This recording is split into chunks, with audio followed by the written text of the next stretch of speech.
Good afternoon, ladies and gentlemen. Welcome everyone to the Nextech3D.ai second quarter 2023 results conference call. All lines have been placed on mute to prevent any background noise. After the speaker's remarks, there will be a question and answer session. Instructions will be provided at that time for you to queue up for questions. I'd like to remind everyone that this call is being recorded today, August 22nd, 2023. I will now turn the call over to Julia Viola, Investor Relations at Nextech3D.ai. Hello, and welcome to the Nextech3D.ai Q2 2023 earnings call. With me on the call are Evan Gappelberg, Chief Executive Officer, and Andrew Chan, Chief Financial Officer. Today, after markets close, Nextech3D.ai released its unaudited financial and operating results for its second quarter, ended June 30, 2023. A copy of the earnings disclosure is available on our website and on SEDAR. Some of the information discussed on this call is based on information as of today, August 22, 2023, and contains forward-looking statements that involve risks and uncertainties. Actual results may differ materially from those set forth in such statements. For a discussion of these risks and uncertainties, you should review the forward-looking statements disclosure in the earnings press release, as well as in our SEDAR filings. During this call, we will discuss IFRS results and key performance indicators. Neither this call nor the webcast archives may be recorded or otherwise reproduced or distributed without prior written permission from Nextech3D.ai. To begin our call, Evan Gappelberg, CEO, will discuss Q2 2023 highlights as well as recent business developments, followed by Andrew Chan, CFO, who will review our financial results and outlook. Finally, Evan will provide closing remarks before opening up the line for a question and answer period. I'll now turn over the call to CEO and founder of Nextech3D.ai, Evan Gappelberg. Thank you, Julia. So, hello everyone, and thank you for joining us for our Q2 earnings call. In 2023, we are at, we're a little past the halfway mark because we're in Q3 now, but as far as today's numbers go, this represents the 50-yard line for 2023. And in 2023, it's important to underline that Nextech3D.ai became a pure play technology company. That transition has yet to be recognized by our investors as we see our AI capabilities, as we see the demand for 3D models, and as we see our production capabilities continuing to ratchet up in 2023 and beyond. 3D models, as I've said many times before, but now I'm going to lean in even stronger. They are no longer a nice to have. They are a necessity in e-commerce and even beyond e-commerce into gaming and manufacturing, which we are starting to gain momentum in. These industries, which are massive, multi-trillion-dollar industries, are all pivoting to 3D, and it should not be underestimated how huge an opportunity this represents for early investors in Nextech. Amazon is the leader in the e-commerce space. They have roughly a 70% market share.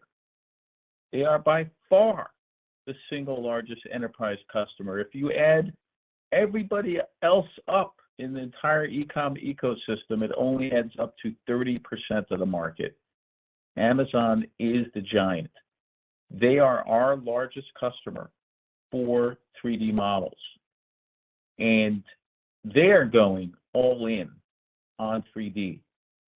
The world has pivoted, make no mistake about it, to 3D models. And 3D models are the future of e-commerce. To compete in the next decade in e-com, in medicine, in education, in events, you will need a 3D model. And that is what Nextech makes, 3D models, which positions us for rapid growth for many years to come. It was a huge challenge getting here. It took 5 years, but we are here now, and we see nothing but blue sky opportunities in the market going forward. Supplying Amazon demonstrates Nextech's technical proficiency and leadership in 3D modeling for e-commerce, and really sets us up for success with other big enterprise accounts. Because if it's good enough for Amazon, it's good enough for everybody. But we are still hunting. Amazon is not the last stop for us. We are still hunting. We have a large number of enterprise deals that are moving forward. We already service Target. We already service Kohl's. We already service CB2s, Procter & Gamble, Eisen, and many others. But we're not done. We're still hunting, and we still have very, very large enterprise deals, as I said, that are moving forward. This industry is massive. It's a massive, massive opportunity for the company. And it is starting to accelerate in Q3 2023. So we're 8 months in, and we are seeing a ramp up for demand continuing in 2023, especially starting now, which we're in Q3. This is another week. We'll be 2/3 of the way done with Q3, and we see Q3 accelerating and Q4 actually accelerating even further in 2023. The demand for 3D models in e-commerce, we believe, is only just really getting started. And it's going to shift into overdrive. In my opinion, we're going to see the demand get to a frenzy where, just like during COVID, you had everybody that was in any kind of business searching for virtual events and virtual event platforms. That was back during 2020, which had a significant impact on our business because we were in that business at the time. I believe that it is starting to happen again, only this time it's for 3D models, and it's a much, much more sustainable, decade-long mega trend. And I believe that right now, starting in Q3 2023, we are starting to see liftoff in the demand for 3D models. If you look at the potential future catalysts, we're signing more contracts with major players, and Nextech really is cementing itself as the world's leading supplier for 3D models. And we believe that more companies are going to become our customers in the next 6 months and the next 12 months. If you look at e-commerce, the business opportunity and demand for us to produce 3D models has never been greater, and we are extremely, extremely excited about e-commerce. The reason why e-commerce is having such a dramatic impact on our business is because with 3D models in e-commerce, you see a tremendous ROI. You're seeing a 40% reduction in returns. You're seeing a 93% higher click-through rate and up to a 250% increase in conversions. Nothing comes close to that. Nothing. Not video, not direct messaging, not even next-day delivery by Amazon. With 3D modeling technology, we at Nextech are perfectly positioned for this next phase of growth in e-commerce, which is widely called Web 3.0. 3D models can be used for virtual photography. You can use them as try-ons, so you can have a 3D model and you can literally see what a product looks like in your space. You can see what they look like on your face, on your feet, on your wrist. It opens up a whole new opportunity for consumers to feel more confident buying products online. And it's predicted that over the next decade or two, that 95% of all commerce, that's right, 95%, that's pretty much everything, will be conducted online. And that's only possible because of 3D models. If companies don't adopt this technology, if they sit on their hands, they will be left behind. So everything is perfectly aligned for Nextech as we are going to experience this dramatic growth over the coming years and decades. As our AI improves, our 3D production capabilities improve. And that hits our bottom line and our profits improve. Now, if we shift our attention to our portfolio of companies, apart from ARitize 3D and our 3D modeling business, we own two other public companies. Nextech owns some very valuable breakthrough technology in industry disrupting products, and ARway, which the symbol is ARWY in Canada, ARWYF in the US, is an augmented reality experience platform that we own roughly 49% of the shares outstanding. It's an easy to use, out of the box AR platform. We are targeting the indoor navigation market, just like Google owns outdoor navigation with GPS. ARway, we are anticipating, is going to own the indoor navigation using its proprietary technology. So ARway is having quite a year in 2023. We have over 30 pilots underway with big brands. Some of them are governments, some of them we talk about, some of them we can't talk about.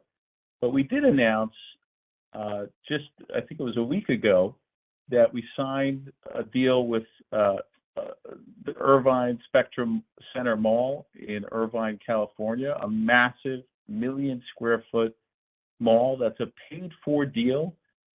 They're rolling out ARway, and that is just an enormous opportunity for ARway to become a leader in the mall industry, which is, massive, obviously.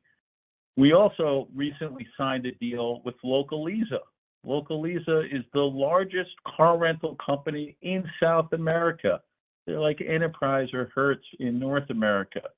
They have over 500 locations in airports. So, ARway is doing quite well. The share price, I believe, is extremely undervalued. We are in talks with major AR glass companies about using ARway in their ecosystem. So we have some very, very high hopes, and we think that ARway is going to be the dominant indoor navigation system that people are going to use, just like you use your Google Maps to drive. You're going to use ARway as you walk indoors and you navigate, whether it's a museum, whether it's a theme park, whether it's a trade show, a hospital, an airport, a warehouse, a mall. All of those require some kind of navigation, and ARway is perfectly suited for that. So we're expecting quite significant contracts for ARway, and we expect that business to do quite well in 2023 and beyond. If we look at Map Dynamics, We licensed our ARA platform to MapD, and we expect to see significant growth because it's just a perfect product market fit. You have navigation capabilities inside the Map Dynamics app so that when people go to trade shows and events, they click on a navigation button and it opens up a map. And using augmented reality navigation, you can navigate to a booth and you'll see sponsorship, you'll see a product offering. It's just the next level experience for events. And we have some big news that we expect to announce in the near future related to that. As we look at, Toggle is another one of our spin-outs, symbols TGGL in Canada, TGGLF in the US. We've announced that it's had huge success with signups showing over 300% growth. But that's just the beginning. That's just the tip of the iceberg. We recently hired Anita Mate as Director of Growth Marketing from Amazon, which is just a coincidence. But she is an experienced marketer, and she now is tasked with focusing on converting users to paid SaaS subscribers. It is too early to really talk numbers because we just launched in June, and it takes a little while to ramp up. But it's fair to say that we are very, very confident with the business use cases we are seeing, and we're in discussions with large enterprise customers for Toggle that have come knocking on our door that have a dire need for its technology. So I would just say to our investors, be a little patient with Toggle. It's only been public since June of 2023. In closing, 2023 has been challenging as a shareholder. Again, I am the single largest shareholder with 11 million shares. There's nobody that's taking it on the chin more than I am. But I don't stress about it. I am not stressed. In fact, I see opportunity. I see huge opportunity. In my opinion, and this is just my opinion, that 2023 is going to be a year of significant growth for our business. And I believe that the strong companies, which Nextech is one of, bounce back. And I think we will see a rip your face off bounce back for Nextech. I'm not going to say the day, I'm not going to say the week, but I believe Nextech is going to bounce back quite significantly. We are fully focused as a company on becoming the world's leading 3D modeling company. To do this, we've made critical business decisions, as mentioned, by becoming a pure play tech company and jettisoning our legacy business. Just as importantly, our revenues are ratcheting up. And even more importantly, our burn rate has come down to only $300,000 a month. That is a huge improvement compared to where we were in the previous years. And it gives us the runway to be able to build our business to become a profitable technology company.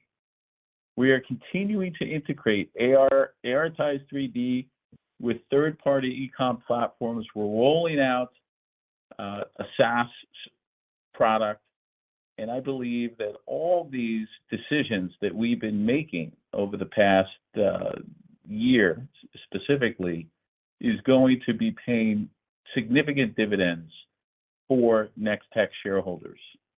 Nextech is capturing market share in the early days. It's seen its customers come back for more and more 3D models and more renewals. And with Amazon, we believe that we have a very, very bright future. I've never been more excited and confident about the position that our company is in and the opportunity that we have in front of us. Before turning the call over, I'd like to thank our experienced executive leadership team for their hard work and dedication, and thank every Nextech employee working day in and day out, striving for success to achieve our company's goals. I also want to thank our new board members, Nidhi Kumbra and Anthony Pizonia, that have recently joined us, adding greater board independence. I also want to thank our loyal shareholders for sticking with Nextech through the ups and downs. I have full confidence in our company's direction, and I'm looking forward to continuing growth in 2023 and beyond. With that, I'll turn the call over to Nextech's Chief Financial Officer, Andrew Chan, to provide full commentary on the financials. Andrew, take it away. Thank you, Evan, and good afternoon. As a reminder, unless otherwise noted, all figures reportedly on today's call are in Canadian dollars and under IFRS. All the preceding information are unaudited and was made available through today's press release and also available on our website and on SEDAR. This is the second quarter outside of our recently filed annual results where we are preparing and presenting our financials, excluding our discontinued operations and removal of our legacy business. With that, I'd like to say our total revenue for the quarter was 1.4 million, up 8% sequentially from Q1 2023 and up 155% compared to the same quarter last year. 3D modeling revenue year-to-date increased over 460% from the same six-month period last year, contributing to close to 1 million this quarter and 2 million year-to-date. Our MapD revenue has also increased 22% year-to-date compared to the same period last year. We continue to expand our relationship with marquee customers such as Amazon with increased 3D model production requests for Q3 and Q4 and continue to see consistent repeat revenue from growth from our hybrid events platform, MapD, throughout this quarter. Gross profit remained consistent near the 40% mark consistent with the last few quarters.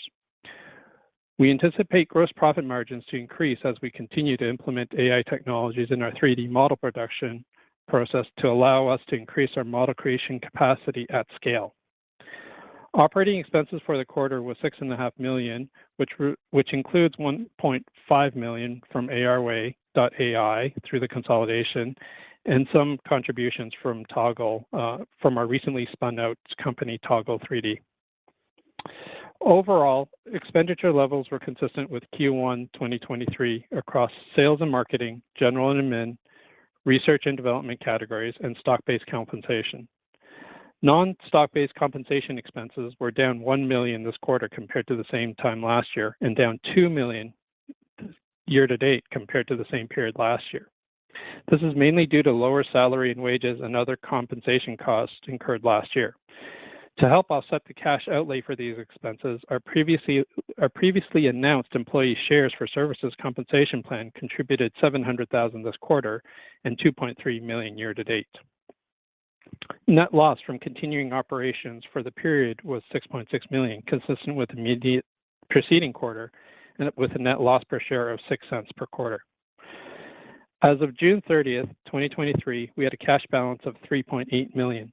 In addition, we raised net proceeds of 2.2 million in July to fund our future growth efforts, and we continue to hold 13 million shares in each of ARway and Toggle 3D with a total market value of over $18 million.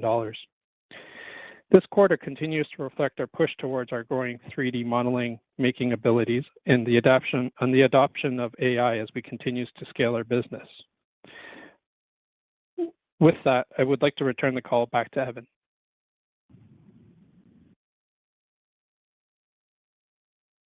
Thank you, Andrew.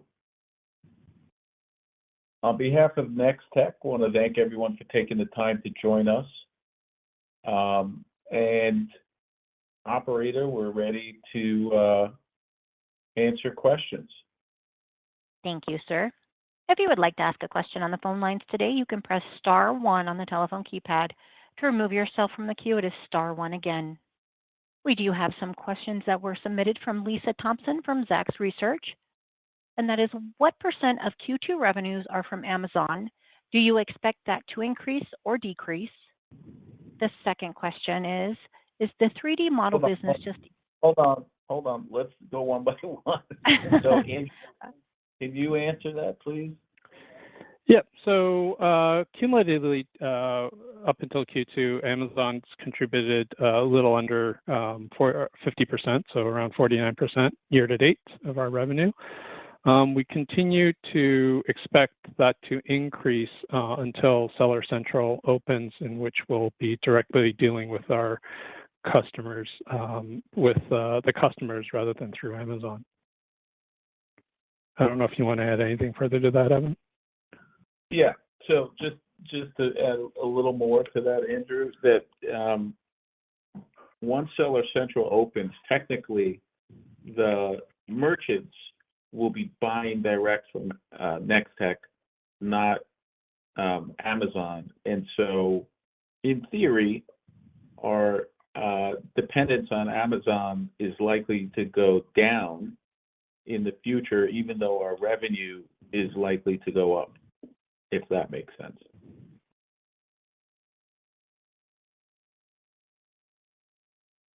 Operator, we're ready for the next question. Thank you. Her next question is the 3D model business just e-commerce websites? Are there any customers doing any other than that? It's not just e-commerce websites, although that is the lion's share for sure. Thank you. Our third question is, how is Q3 going? I would imagine customers are eager to get models up before Black Friday and have them available through the shopping season. Is there a push for that deadline, or is most of what you do furniture and such and not Christmas items? Yeah, I would say that there's some seasonality, but not like a traditional e-com site owner's seasonality. But we are seeing an uptick in business in Q3, and as mentioned previously, we are projecting a jump to $1.7 million in revenue for our Q3. So yes, we're seeing an increase in demand. Thank you, sir. Our next question comes from Scott Buck with H.C. Wainwright. Please go ahead. Hi, good afternoon, guys. Thanks for taking my questions. Quickly, Evan, first one, what is the timing around Seller Central and when that opens up to you guys? That is the billion-dollar question, Scott. We've been geared up and gearing up for it for quite some time. I still believe it's going to happen Q3, so that would make it, in the next 5 weeks, we expect it to open up. Great. Thanks for that, Evan. And then I wanted to ask about where are you today in terms of 3D model generating capacity, and where will you be kind of exiting the year once the AI is implemented? In terms of capacity, we are getting, let's just say, stretched a little, but we are ramping up our team and our capabilities. So it is constantly this kind of push-pull that's happening. As far as where we end up at the end of the year, it's a tough answer. I would just say that our technology is getting significantly better, and our profit margins are going to get significantly better in Q4. And so, we expect the business to be significantly more profitable and to be able to do more volume. So, I just can't give you an exact number for Q4.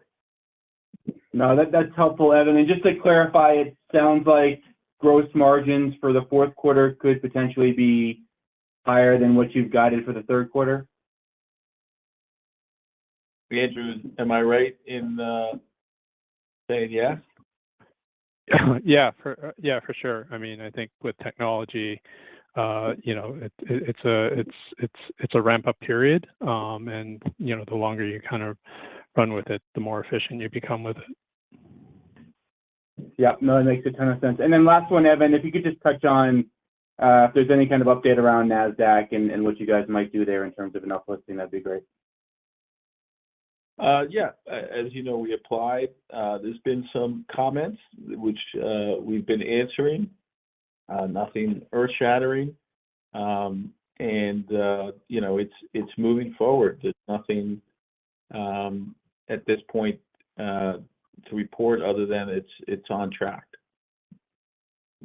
All right, super. Appreciate the time, guys. Thank you very much. Thank you, Scott. We'll take our next questions from Christopher Sakai with Singular Research. Hey there, this is Christopher. I was wondering if you could give us a little bit flavor in terms of 3D models you have delivered. If I remember correctly, 460% growth in terms of complexity level of those models that you delivered. Say that again. You're asking about the 3D models that you delivered. If you can kind of a little bit parse out the complexity level. It's like more complex ones are growing faster or less complex, or a little bit. If you can parse it out, yeah, that would be great. Yeah. So every single batch of 3D models we make has simple, medium, complex, complex 1, complex 2, super complex. So there's multiple reasons for all those different categories. I would say that at least 50% of the models are complex and above. So 50 to 60% are complex and above, and the balance is more of the simple and medium. And that trend is what it was, last few quarters, or that is changing as we go forward? I'd say it's pretty steady. Okay, and I see that you guys were able to decrease selling and marketing expense. There is more a factor of cost control, or you think you're getting better utilization of your selling and marketing dollars? Well, because we're dealing with Amazon,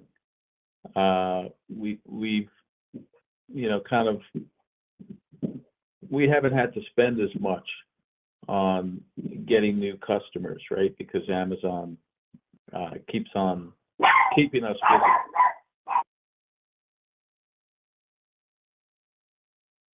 Okay, and so that's good, unless you're kind of trying to go into new customers or verticals. That sort of would be the trend, at least for the short period. Correct. Perfect. Thank you. Thank you. As a reminder, everyone, that is star one to ask a question. We'll take our next question from Akash Makava, a private investor.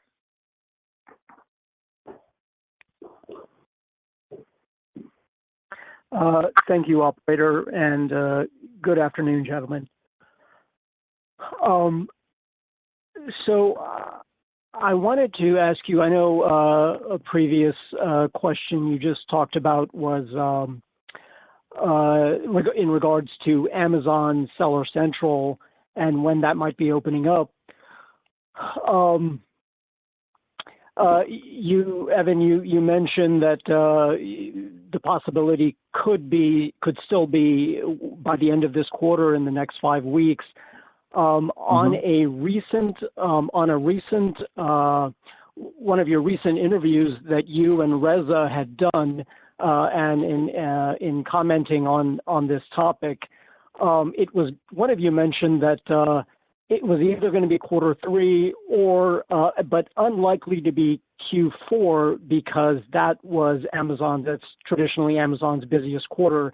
So they would not, perhaps want to take a chance with trying something, kind of opening up a new avenue in that very important critical quarter for them. So in the event, if perhaps it does not occur by the end of Q3, do you think perhaps it would be more realistic that it may happen, say, more like maybe towards late Q1, maybe early Q2? What are your thoughts on that? So let's be clear. It's conjecture that, what I'm saying is what I think. It's not necessarily what's going to play out, but I am on the front lines along with Reza, and so we do have some visibility.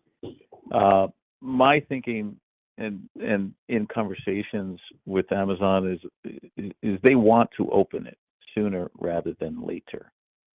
So it's really, I think there's some pressure internally at Amazon building, and as I said, I still think it'll be Q3.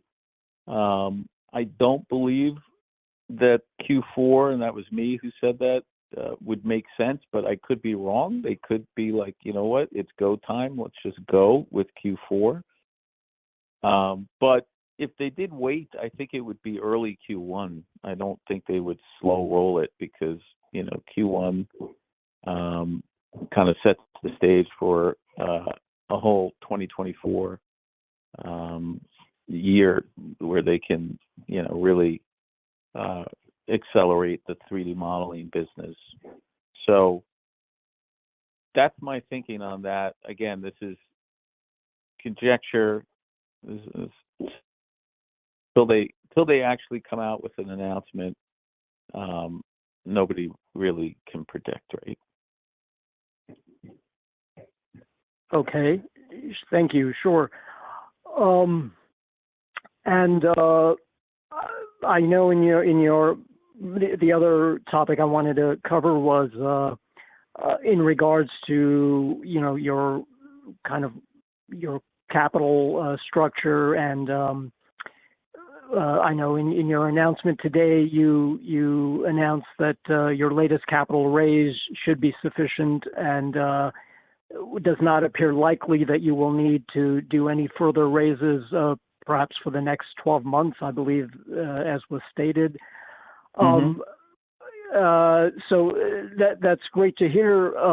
Can you, one thing, this latest raise, in the grand scheme of things, raise/dilution, it was not very big. It was not a very big dilution, but then correspondingly, perhaps that's because it was not, really a very large capital raise, $2.2 million, as you guys have pointed out. So do you feel, could you say a little bit about, are you confident that is going to meet Nextech's, capital requirements going through this coming year or let's say the next 12 months, or at least until revenue ramps up to a level where, further raises would not be necessary? Could you give us some outlook on that? Yeah. So, if you think about the capital raise and you think about the backdrop of, our revenue starting to scale from 1.3 million in Q1, 1.4 million in Q2, now we're predicting 1.7 million in Q3, maybe Q4 pops above 2 million, and you put that into the equation of this lower burn, right? We're 300. As we start to see revenue come in, that 300 could turn into 200, could turn into 100, can turn into break even and then going cash flow positive. So as the revenue ramps up, as our margins ramp up, our ability to not have to dip into our cash account and finance our business through our our business, right, through our revenue, and cash flow goes up. So, there's a pendulum that's swinging, in the right direction for Nextech, and that's why I said that we don't think we're going to need to raise capital over the next 12 months. If you just follow what I'm saying, that we're not far away from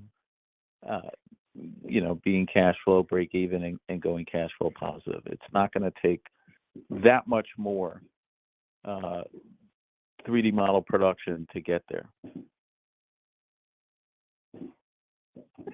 Okay, great. Great to hear that.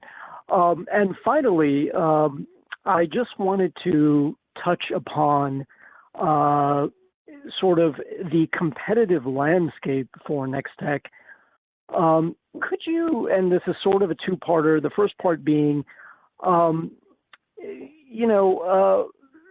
obviously this is a pretty, a very fairly exciting new space in tech, and could you say a little bit about, is there any initiatives going on at at what would traditionally be sort of the big, large tech companies, let's say, traditionally in this space, for example, Adobe is kind of the 800-pound gorilla here, but then, this is also an area that, in terms of publishing, that is also an area, where Microsoft has been a player, and then, this is also a natural extension for a company like Google. So can you, first comment on, are any of the big giant companies, tech companies, are they in this space? And is there any competitive threat from them as far as you can see?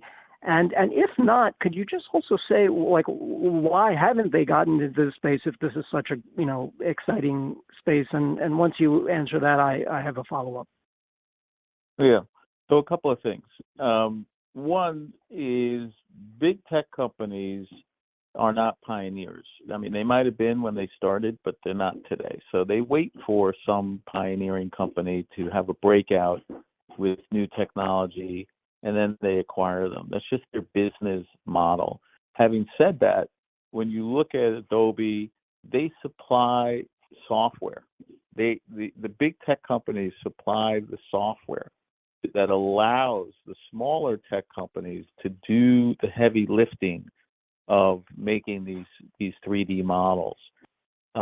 So there's a lot of there's an ecosystem that the big companies are essentially the pick and shovel kind of suppliers, but we're going into the mines and we're mining. We're doing the heavy lifting, and so that's maybe one way to think about it. But the other thing is we're creating our own technology. So, the AI is the game changer, and that really only exploded in 2023. We've been working at it for quite a while, but it's gotten a lot better in 2023, and it's going to continue in 2024. So, again, the business model for big tech is they're not trying to be pioneers. There's just too many companies that fail at that. That's just like R&D for them. They might invest in little companies, but they wait for a company to break out and then they acquire them. So there are eyes on the industry from big tech, but they're not competing with us. Okay, that's definitely that's definitely nice to hear. So in that regard, since you're not, we I guess at least for the time being, we don't have to necessarily focus on or perhaps worry about competition from big tech. Lately, I've been seeing in the kind of the community and in the press and so forth, that like you had mentioned that on a recent interview that Walmart was also getting into 3D, and when I looked that up, what I found was that there's a company called Hexa, and then upon investigating further, I see that in fact, so they also, I guess, have some partnership or deal with Walmart, but then I also saw that they apparently are also doing work for Amazon. And in fact, not only that, they in fact have a pretty attractive press release detailing. So can you talk about, I guess, where they fit into the overall picture? And you and Reza have repeatedly mentioned that you are not only a supplier to Amazon, but your relationship is essentially more deeper. It's much more of a partnership. So if you have, as you've indicated in the past, that you guys are the dominant kind of player in this space, can you talk about where Hexa fits into all of that? Yeah, I could talk about Hexa peripherally. They're an Israeli company that has been at this for, I think, twice as long as Nextech.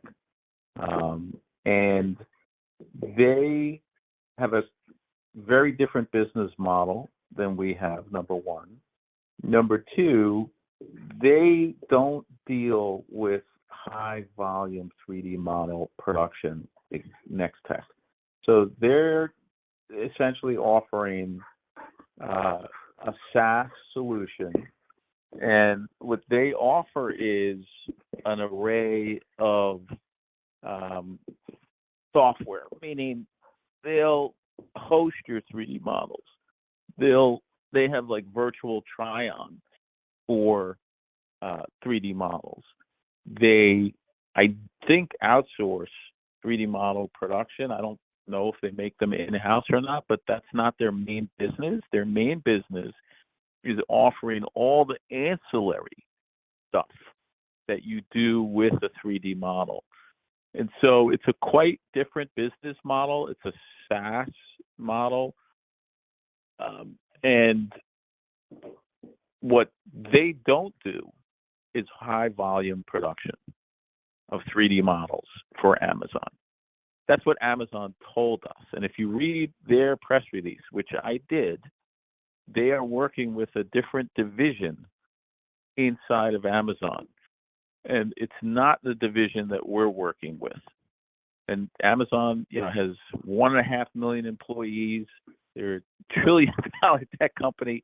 They have lots of divisions, lots of people, lots of stuff happening there.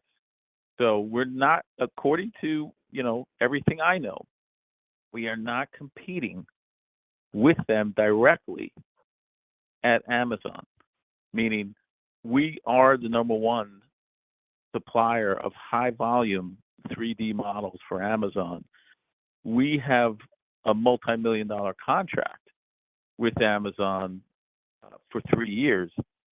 And my understanding, what I've been told by our, contact over at Amazon, is they do not. And so, I can't speak beyond that. I'm not in their business, meaning I don't work there, but I am aware of them. And, the market, if you think about it, nobody should panic when there's a competitor. It's a good sign. I know it's hard for you to think that way, but if they're in the same business we're in, then we must not be that crazy. Thank And you as an investor aren't wrong to be invested, right?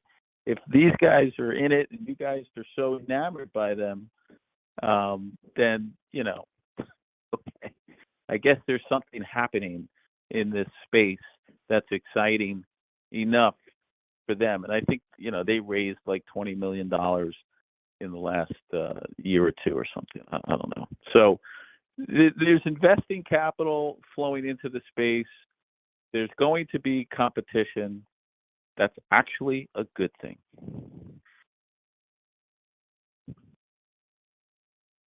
We'll take our next question from Asad Rashid, investor. Hi, good afternoon, everyone. Good afternoon, Evan. Hey. Evan, I just had a question pertaining to the AI on the gaming side of the business. Just wondering, will the current inventory in your parts library assist you in developing the 3D models? Is it something, you build on, or will this require another set of archives? That's a good question. It's somewhat unrelated technology, meaning the parts library, as you obviously are correct, is geared towards home furnishings and not games. So it wouldn't overlap. But the thing about gaming assets is that they, believe it or not, use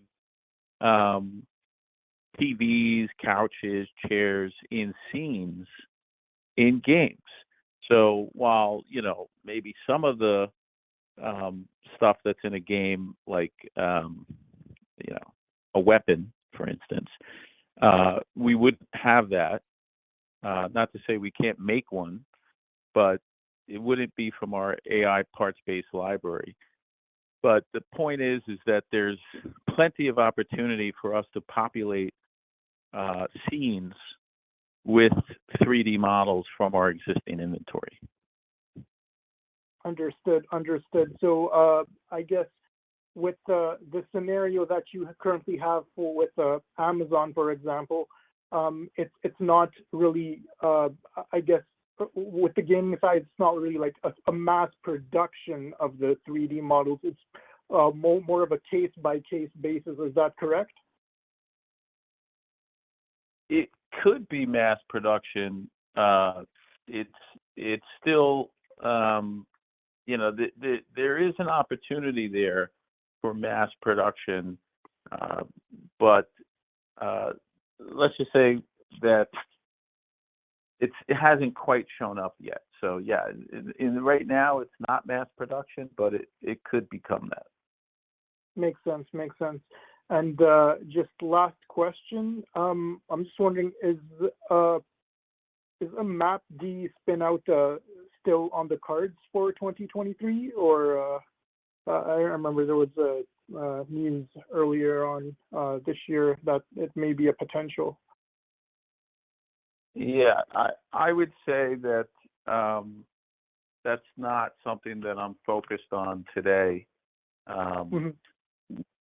There are other things that have taken center stage, and really it's growing our business with Amazon right now that we're focused on, and profitability. Makes sense. Well, appreciate it. Thank you for your time. Thank you. We'll take our next question from Yan Long Wang, investor. Hey, Evan. So I have a quick question regarding the uplisting to the NASDAQ. So, there is a minimum price per share around $3 or $4. So will Nextech3D.ai do a reverse split to uplisting to the NASDAQ? Thanks. Yes, you're correct. There is a minimum price requirement, and we have not decided to do a reverse stock split as of today. So as of today, we're not doing a reverse stock split. That doesn't mean that it's 100% off the table. It just means that today we're not going to do it from these levels. Okay. Thank you, Evan. You're welcome. We'll take our next question from Michael Farah, investor. Hey, good afternoon, everybody, and good afternoon to you, Evan. Thank you. Quick question. I hope you guys are doing great. Please tell the team, as I've told you offline a few times, that you guys are doing a great job. Market price, stock price doesn't really reflect that at the moment. But quick question about the employee stock compensation plan. I'm not sure I heard it all, but maybe $700,000 a month. Can you tell me, is that kind of the high number that it would be, and is there stock dilution, say, by the end of this year or however long that program runs? So, in other words, yeah, we'll be at break even, if not now, certainly in the next Q4. But then there's the stock compensation plan that is potentially taking some shares as well. Could you maybe explain that a little bit more? Yeah. So it's a good question. The stock comp plan is a way for us to preserve our cash and be able to pay people with stock. It does have some minor dilution, a couple of percentage points, but we see the greater good in being able to preserve our cash and ultimately go cash flow positive. So there is some dilution, absolutely. There, but it's either small dilution through the shares services or bigger dilution through stock offerings. We're trying to not do any additional stock offerings, which it seems to hammer the stock to no end, which we don't, which nobody likes. But we're trying to do what we can for our shareholders, of course, as I've said many, many times. Me being the largest. So. Could I ask one more question? Yeah, sure. Oh, okay. I know this is I apologize if this has been asked before, and it's a very difficult question to answer, but as of August, what is our capacity to turn out 3D models, and what, in theory, I won't even make you answer the future one. It's obviously, the more efficient the AI program becomes, obviously that scales down into a lot of different expenses and production capacities, et cetera. But yeah, do you have a figure kind of on that at least right now?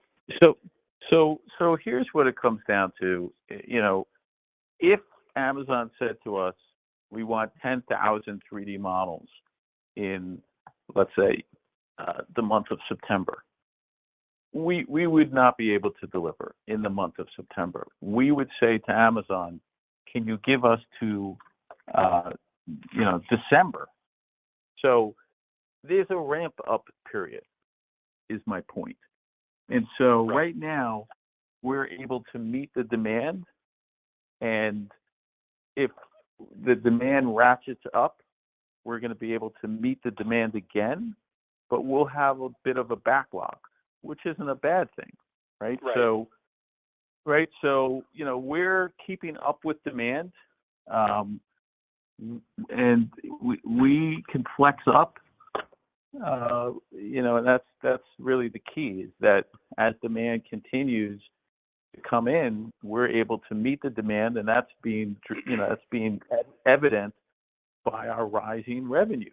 As you see the revenue go up, what that tells you is that we're meeting the demand, and so that's the key, metric that's going to give you an indication.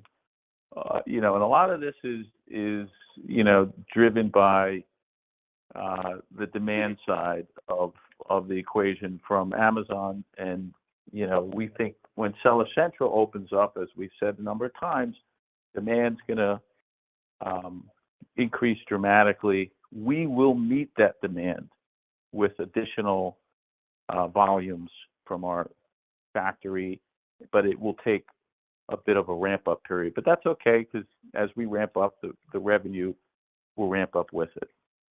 I know that there's an amazing amount of complexity provided and or detailed in terms of what each customer wants, whether it's the super 3D model or the, hey, just give me a stick figure with a little bit of facial hair. Yeah. Do you think that the let's see, how do you put this? What is the holdup with being able to say produce, 100,000 a month? There must be something in the AI algorithm and the way that it's working, whether it's doing inter and intra, layered connected nets. There's something inside of that algorithm that could be improved in terms of efficiency. Is that basically what's happening? Well, no. I mean, a lot of it is because each 3D model has, like you said, some uniqueness to it. Right. So the AI is learning, and if it hasn't seen something, can't just produce it out of thin air. It has to, pull it from somewhere. Now, some of the AI can actually produce some from thin air, but it's not always accurate, right? Just like ChatGPT. I'm very familiar with AI technology, believe me. Right. So I get it. It's gray. It's almost gray math, if you will. Right. So sometimes it hallucinates, right? The ChatGPT sometimes. Right. Okay. So it depends on when you put your data that you put in for the inputs and the expected outputs, right, and the layers that you have and the neurons, et cetera. Yeah. Yeah. So a lot of the same stuff happens with with 3D modeling. The bottom line is that we still need to QA. That's really the thing, right? We still need to have a human actually do the QA, and so there's just limits to what the AI can do independently. And so what we're doing is essentially assembling different parts of the 3D model. Some of it's human, some of it's AI. At the end of it, we put it all together into a photorealistic, amazing, 4K 3D model. But it's just kind of it's just not fully formed yet. The machine isn't fully capable of autonomous production. No, I understand it. It's a matter of putting in, say, 500, 1,000 weights, per neuron, different kinds of, configurations for different client needs. I had more questions, but I'll take that offline with you, Evan. And thank you so much. You guys keep up the great work. Thank you so much. Thank you. Thank you. Thank you. And that does conclude the question and answer session. I'd like to turn the call back over to Evan Gappelberg for closing remarks. Well, I'll have to say that this Q2 Q&A session was quite good for me. I was actually pleasantly surprised with the quality of the questions, and I hope I answered everybody's questions in a way that makes sense for them. I am available if there's additional questions. My opinion on the stock price is that it is not reflecting the value of the company, and the upside from here is massive, just like the opportunity of 3D modeling is massive, just like Amazon and Seller Central opening up is new massive demand. So if you connect all the dots and you think it through logically and not emotionally, I think brighter days or sunnier days are just around the corner. With that, we will conclude the call. Thank you, everyone. Thank you. That does conclude today's presentation. Thank you for your participation, and you may now disconnect.